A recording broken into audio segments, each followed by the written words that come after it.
aku baru pertama kali buat video. Jadi kita dekat bawah shelf. Aku dekat ni nama dia. Apa nama? Ni Maiden. Ni aduh, sono.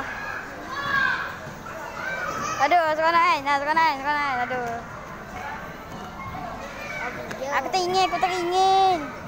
Tu lah. Kalau boleh nak minta Pak Sazang masuk. RM50 masuk. Kenapa? Sudah. Sudah. Tengok. Ini benda. Toyota Supra MK5. Beda. Apa yang boleh buat? Baru ni. Tu compound. RM50. Okey, itu saja. Bye-bye.